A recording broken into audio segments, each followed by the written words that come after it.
સ્વાગત છે exam today પર ફ્રેન્ડ 3 ઓક્ટોબર 2024ના રિલેટિવ કરંટ અફેર્સની ડિસ્કશન આ વિડીયોમાં આપણે કરવાના છે. તો છેલ્લે સુધી વિડીયો સાથે બની રહેજો. કરંટ અફેર્સ ઇમ્પોર્ટન્ટ ટોપિક છે, દરેક એક્ઝામમાં પ્રશ્ન પૂછવામાં આવે છે. મિત્રો ટોપિક પર આવીએ. 3 ઓક્ટોબર 2024 ક્વેશ્ચન નંબર 1 છે, વિશ્વ શાકાહારી દિવસ ક્યારે મનાવવામાં આવ્યો? તો મિત્રો વાત એ છે આ વર્લ્ડ વિગન ડે, બરાબર, શાકાહાર દિવસ દર વર્ષે 1 ઓક્ટોબરે મનાવવામાં આવે છે. 1 ઓક્ટોબરે વિશ્વ શાકાહારી દિવસ મનાવાય દર વર્ષે. મિત્રો 1 ઓક્ટોબરે વડીલ વ્યક્તિઓ માટે આંતરરાષ્ટ્રીય દિવસ અને આંતરરાષ્ટ્રીય કોફી દિવસ પણ મનાવાયો. હાલમાં કયા ક્રિકેટર સૌથી ફાસ્ટ 27,000 ઇન્ટરનેશનલ રન બનાવવાવાળા ખેલાડી બન્યા છે? તો ઇન્ટરનેશનલ ક્રિકેટમાં સૌથી ફાસ્ટ 27,000 રન બનાવી દીધા છે મિત્રો વિરાટ કોહલીએ. કોણે? વિરાટ કોહલીએ બનાવ્યા છે. ભારતના છે વિરાટ કોહલી, સૌથી ભરોસેમંદ ક્રિકેટર છે હાલમાં. ડિટેલમાં મિત્રો વાત કરું તમને તો વિરાટ કોહલીએ 594 પારીમાં આટલા રન બનાવ્યા છે. સચિન તેંડુલકરે 623 પારીમાં બનાવ્યા હતા, જ્યારે કુમાર સંગાકારાએ 648 ઇનિંગ્સમાં બનાવ્યા. વિરાટ કોહલીએ બાંગ્લાદેશ સામે કાનપુર ટેસ્ટની પહેલી ઇનિંગમાં 35મો રન બનાવવાની સાથે જ ઇન્ટરનેશનલ ક્રિકેટમાં પોતાના 27,000 રન પૂરા કર્યા છે. હાલમાં ગ્રીન બિલ્ડિંગ પ્રમાણપત્ર પ્રાપ્ત કરનાર ગુજરાતની પ્રથમ યુનિવર્સિટી કઈ બની છે? તો ગ્રીન બિલ્ડિંગ પ્રમાણપત્ર પ્રાપ્ત કરનાર ગુજરાતની પ્રથમ યુનિવર્સિટી બની છે ગુરુ ગોવિંદ સિંઘ યુનિવર્સિટી. કઈ યુનિવર્સિટી? ગુરુ ગોવિંદ સિંઘ યુનિવર્સિટી. મિત્રો સ્ટાર માર્ક કરજો, ઇમ્પોર્ટન્ટ રહેશે. 25મો લાલ બહાદુર શાસ્ત્રી રાષ્ટ્રીય પુરસ્કાર 2024 કોને આપવામાં આવ્યો છે? તો 25મો, બરાબર, લાલ બહાદુર શાસ્ત્રી રાષ્ટ્રીય પુરસ્કાર 2024 એ મિત્રો રાજશ્રી બિરલાને આપવામાં આવ્યું. કોને આપવામાં આવ્યું? રાજશ્રી બિરલાને આપવામાં આવ્યું છે. સ્ટારમાં કરજો આ રાજશ્રી બિરલા. તો ફ્રેન્ડ હાલમાં આઈફા 2024 સર્વશ્રેષ્ઠ અભિનેતા બન્યા છે શાહરૂખ ખાન. મિથુન ચક્રવર્તીને દાદા સાહેબ ફાલ્કે પુરસ્કાર મળ્યો છે. ICC life time achievement award 2023થી દીપક મહેતાને સન્માનિત કરાયા. પ્રત્યાશા રે 2024ના એકલવ્ય પુરસ્કાર માટે પસંદગી થઈ છે. લાપતા લેડીઝ ફિલ્મ 97માં ઓસ્કર પુરસ્કારો માટે નામાંકિત થઈ છે. Riya Singha Miss Universe India 2024નો ખિતાબ જીત્યો છે. વિદ્યાર્થી મિત્રો, સ્પેશિયલી ગુજરાત હાઈકોર્ટ પટ્ટાવાળા સ્ટેનોગ્રાફર અને ગુજરાત હાઈકોર્ટની બીજી exam PSI LRD high court clerk CC mains MC junior clerk જેવી એક્ઝામ માટે એક્ઝામ ટુડેનું લેટેસ્ટ એક વર્ષનું કરંટ અફેર્સ. આમાં તમને Olympic, Paralympic, Covid, IPL, GI tag, બદલાયેલા ભારત ગુજરાતના વર્તમાન પદાધિકારી, પુસ્તક લેખક, company CEO, brand ambassador, awards GK, sports GK, G20 summit, T20 world cup, FIFA world cup, election GK, Ayodhya GK, એટલે કે ટોપિક વાઇઝ તમને 40થી વધારે કરંટ અફેર્સની પીડીએફ, છેલ્લા એક વર્ષની લેટેસ્ટ કરંટ અફેર્સની પીડીએફ, 10,000થી વધારે પ્રશ્નોનો સમાવેશ. તો પીડીએફ માટે માત્ર 250 રૂપિયા 9510411961 પર ગૂગલ પે, ફોનપે, પેટીએમ કંઈ પણ કરો, સ્ક્રીનશોટ મોકલી આપો. 2 મિનિટમાં પીડીએફ મળી જશે. ગઈ તમામ એક્ઝામમાં 100% કરંટ અફેર આપણું પૂછાયું છે.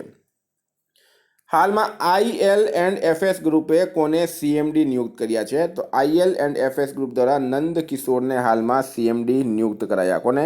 નંદ કિશોરને કરવામાં આવ્યા છે. મિત્રો IL&FS ગ્રુપે હાલમાં નંદ કિશોરને નવા CMD નિયુક્ત કર્યા. નંદ કિશોર 1 ઓક્ટોબર 2024થી પોતાનો પદભાર સંભાળ્યો છે, બરાબર. તેમની નિયુક્તિ પૂર્વ અધ્યક્ષ CS રાજનના 6 વર્ષના કાર્યકાળના અંત થતાં કરવામાં આવી છે. કોણે હિમાચલ પ્રદેશની 20,300 ફીટ ઊંચી ચોટી માઉન્ટ યુનમ, બરાબર, હિમાચલ પ્રદેશની એક ચોટી છે માઉન્ટ યુનમ, બરાબર, એની ઊંચાઈ છે 20,300 ફીટ. એના પર તિરંગો ફહેરાવ્યો છે મિત્રો અભિનીત મૌર્ય. સ્ટારમાં કરજો, વેરી વેરી ઇમ્પોર્ટન્ટ, અભિનીત મૌર્ય. SBI કાર્ડે કઈ એરલાઇન્સ સાથે સબ્રાન્ડેડ ક્રેડિટ કાર્ડ લોન્ચ કર્યો છે? તો SBI કાર્ડ દ્વારા કઈ એરલાઇન્સ પર સબ્રાન્ડેડ ક્રેડિટ કાર્ડ લોન્ચ કરવામાં આવ્યો? તો મિત્રો સિંગાપુર એરલાઇન્સ રાઇટ આન્સર થશે, બરાબર. સિંગાપુર એરલાઇન્સ રાઇટ આન્સર થશે આની અંદર, સિંગાપુર એરલાઇન્સ. SBI કાર્ડે સિંગાપુર એરલાઇન્સને ભારતમાં ક્રિસ ફ્લાયર SBI કાર્ડ નામક એક સબ્રાન્ડેડ ક્રેડિટ કાર્ડ લોન્ચ કર્યો છે. શું નામ છે? KrisFlyer SBI card. એનું નામ છે ક્રિસ ફ્લાયર SBI કાર્ડ, બરાબર. આ અંતર્ગત 2 કાર્ડ જારી કરવામાં આવ્યા. પ્રથમ ક્રિસ ફ્લાયર SBI કાર્ડ અને બીજો છે KrisFlyer SBI card apex card, બરાબર. એક તો છે ક્રિસ ફ્લાયર SBI કાર્ડ અને બીજો છે KrisFlyer SBI card apex card. સમજી ગયા? કેન્દ્રીય આરોગ્ય મંત્રાલયે કયા રોગને રોકવા માટે વધુ સારી સારવાર મળે તે માટે BPALM પદ્ધતિને મંજૂરી આપી છે? શું નામ છે? BPALM પદ્ધતિ. મિત્રો સ્ટાર માર્ક કરજો આ, બરાબર. BPALM પદ્ધતિ. તો રાઈટ આન્સર છે મિત્રો ટીબી રોગ, બરાબર. કેન્દ્રીય આરોગ્ય મંત્રાલય રાષ્ટ્રીય ટીબી નાબૂદી કાર્યક્રમ હેઠળ મલ્ટી ડ્રગ રેઝિસ્ટન્ટ ટ્યુબરક્યુલોસિસ એટલે કે ટીબી સામે નવી અને અસરકારક સારવાર માટે BPALM પદ્ધતિને મંજૂરી આપી છે. એનું પૂરું નામ શું છે મિત્રો? તો બેડાક્વિલિન, પ્રિટોમોનિડ, લાઇનજોલિડ અને મોક્સીફ્લોક્સાઇન. આ નામ છે દવાઓનું મિશ્રણ છે, બરાબર. બીથી શું થાય? બીનો મતલબ થાય છે બેડાક્વિલિન, પીનો મતલબ થાય છે પ્રિટોમેનિડ, એલનો મતલબ થાય છે લાઇનજોલિડ અને એમનો મતલબ થાય છે મોક્સીફ્લોક્સાઇન. તો આટલું યાદ રાખજો. હાલમાં કોણે લારા ધ ઇંગ્લેન્ડ ક્રોનિકલ્સ નામની પુસ્તક લખી છે? તો એક પુસ્તક આવી છે લારા ધ ઇંગ્લેન્ડ ક્રોનિકલ્સ, બરાબર. આ પુસ્તકના લેખક છે મિત્રો ફિલ વોકર. શું નામ છે એમનું? ફિલ વોકર આ પુસ્તકના લેખક છે મિત્રો. આ પુસ્તક બ્રાયન લારાના નામ પર લખવામાં આવી છે. બ્રાયન લારા વેસ્ટ ઇન્ડિઝના મહાન ક્રિકેટર હતા.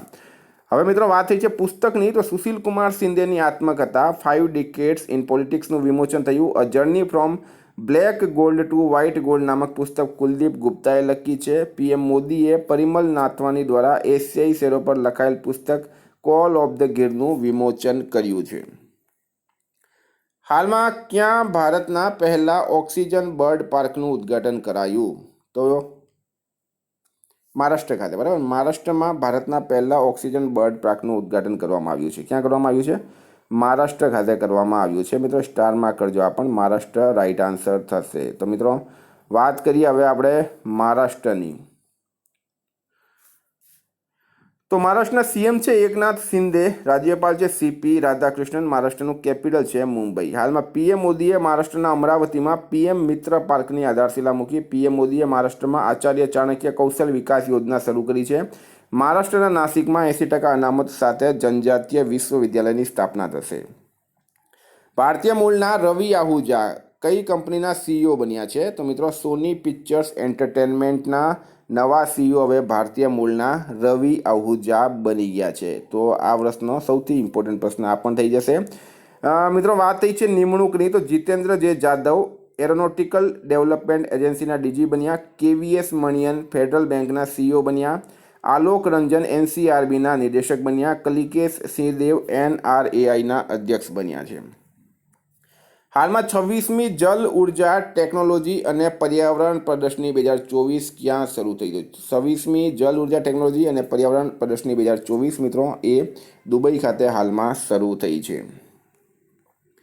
ભારતમાં ક્રૂઝ પ્રવાસનને પ્રોત્સાહન આપવા માટે કયો મિશન લોન્ચ કરાયો છે? તો મિત્રો ક્રૂઝ ભારત મિશન, બરાબર. ક્રૂઝ ભારત મિશન કેન્દ્રીય મંત્રી સર્બાનંદ સોનોવાલે મુંબઈ પોર્ટથી લોન્ચ કર્યો છે. કયા રાજ્યની સરકાર પ્રતિષ્ઠિત ટ્રામ સેવા બંધ કરશે? તો મિત્રો આ ટ્રામ સેવા શું છે? તમે જોશો કોલકાતા, પશ્ચિમ બંગાળના કોલકાતામાં એક રેલ બસ ચાલે છે, બરાબર. રોડ પર એના પાટા બનેલા હોય, એ અંગ્રેજોના ટાઈમમાં શરૂ કરવામાં આવી હતી. હવે એને બંધ કરવામાં આવશે. પશ્ચિમ બંગાળ સરકારે એની જાહેરાત કરી છે. મિત્રો વાત થઈ છે હવે પશ્ચિમ બંગાળની, તો પશ્ચિમ બંગાળના CM છે હાલમાં મમતા બેનર્જી. પશ્ચિમ બંગાળના રાજ્યપાલ છે CV આનંદા બોસ અને કેપિટલ છે મિત્રો કોલકાતા. હાલમાં કોણે નાટોના મહાસચિવનો પદભાર સંભાળ્યો છે? તો નોર્થ એટલાન્ટિક ટ્રીટી ઓર્ગેનાઇઝેશન નાટોનું પૂરું નામ છે. એના મહાસચિવનો પદભાર હાલમાં માર્ક રૂટેએ સંભાળ્યો છે. સ્ટાર માર્ક કરજો આ પણ. કોણ AFMSની પહેલી મહિલા મહાનિદેશક બની છે? તો મિત્રો પહેલી વાત તો AFMS શું છે? તો એનું પૂરું નામ શું છે AFMSનું? તો આર્મ ફોર્સિસ મેડિકલ સર્વિસીસ એનું પૂરું નામ છે, બરાબર. એની પહેલી મહિલા મહાનિદેશક કોણ બની? તો રાઈટ આન્સર છે મિત્રો આરતી સરીન રાઈટ આન્સર થશે. મિત્રો વાત કરીએ તો હાલમાં અમરપ્રીત સિંહ વાયુસેનાના પ્રમુખ બન્યા છે. કેન્દ્ર સરકારે SS રામચંદ્ર રાવને ઝારખંડ હાઈકોર્ટના મુખ્ય ન્યાયાધીશ બનાવ્યા. તૈયબ ઇકરામ સળંગ બીજી વખત ફેડરેશન ઓફ ઇન્ટરનેશનલ હોકીના અધ્યક્ષ બન્યા છે. સલીમા ઇમ્તિયાઝ ICC અમ્પાયર પેનલમાં સામેલ થયા છે. હાલમાં લિંક્ડઇનની 2024ની ભારતના ટોપ સ્ટાર્ટઅપની લિસ્ટમાં કોણ ટોપ પર રહ્યું? તો રાઈટ આન્સર છે મિત્રો ઝેપ્ટો આમાં ટોપ પર રહ્યું છે. વિદ્યાર્થી મિત્રો, કરંટના પ્રશ્નો પૂરા થયા. રિવિઝન કરીએ આપણે. 2 ઓક્ટોબર 2024ની આંતરરાષ્ટ્રીય અનુવાદ દિવસ 30 સપ્ટેમ્બરે મનાવાય. ભારત આવવાવાળા વિદેશી પર્યટકોમાં કોણ ટોપ પર રહ્યું છે? તો મિત્રો એ બાંગ્લાદેશ ટોપ પર રહ્યું છે.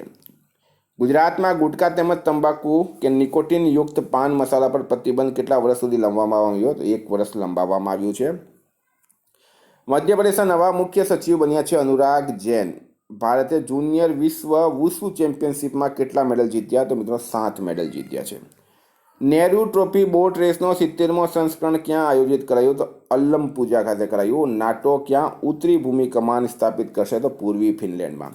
ગુજરાતમાં કેટલા જિલ્લાઓમાં સરકારી પુસ્તકાલય શરૂ કરવાનો નિર્ણય લીધો છે? તો 21 પુસ્તકાલય રાઈટ આન્સર છે. કયા રાજ્યની સરકારે દેશી ગાયને રાજ્ય માતાનો દરજ્જો આપ્યો? તો મહારાષ્ટ્રે. 2024માં કોને દાદા સાહેબ ફાલ્કે પુરસ્કારથી સન્માનિત કરાશે? તો મિથુન ચક્રવર્તી રાઈટ આન્સર છે. કોણે આઈફા 2024 સર્વશ્રેષ્ઠ અભિનેતાનો પુરસ્કાર જીત્યો? તો શાહરૂખ ખાને. 14મી હોકી ઇન્ડિયા જુનિયર મહિલા રાષ્ટ્રીય ચેમ્પિયનશિપ 2024 શરૂ થઈ છે મિત્રો ઝારખંડ ખાતે. ક્યાં કેટફિશની નવી પ્રજાતિ એક્સોસ્ટોમા સેન્ટિયોનોએ શોધવામાં આવી? તો નાગાલેન્ડ રાઈટ આન્સર છે. કોણે મદ્રાસ હાઈકોર્ટના ન્યાયાધીશના રૂપમાં શપથ લીધી છે? તો જસ્ટિસ શમીમ અહેમદે લીધી. ટેસ્ટ ક્રિકેટમાં 300 વિકેટ લેવાવાળા પહેલા ભારતીય લેફ્ટી સ્પિનર કોણ બન્યા છે? તો મિત્રો એ રવિન્દ્ર જાડેજા બન્યા. હાલમાં ભારત અને કયા દેશ વચ્ચે સંયુક્ત સૈન્ય અભ્યાસ કાજિંદનો 8મો સંસ્કરણ શરૂ થયું? તો કઝાકિસ્તાનમાં. મિત્રો ગઈકાલે તમને પ્રશ્ન પૂછાયું જમ્મુ કાશ્મીર પોલીસના મહાનિદેશક કોણ બન્યા? તો રાઈટ આન્સર તો નલિન પ્રભાત. આજનો પ્રશ્ન છે સુમંત કઠપાલિયા કઈ બેંકના એમડી અને સીઈઓ બન્યા? એનો જવાબ તમારે કમેન્ટ બોક્સમાં જણાવવાનું. વિદ્યાર્થી મિત્રો, વોટ્સઅપ અને ટેલિગ્રામની લિંક ડિસ્ક્રિપ્શન બોક્સમાં આપેલી છે. પીડીએફ માટે 9510411961 પર કોન્ટેક્ટ કરો. Thank you. ફરી મળીશું નવા વિડીયો સાથે. જય હિન્દ.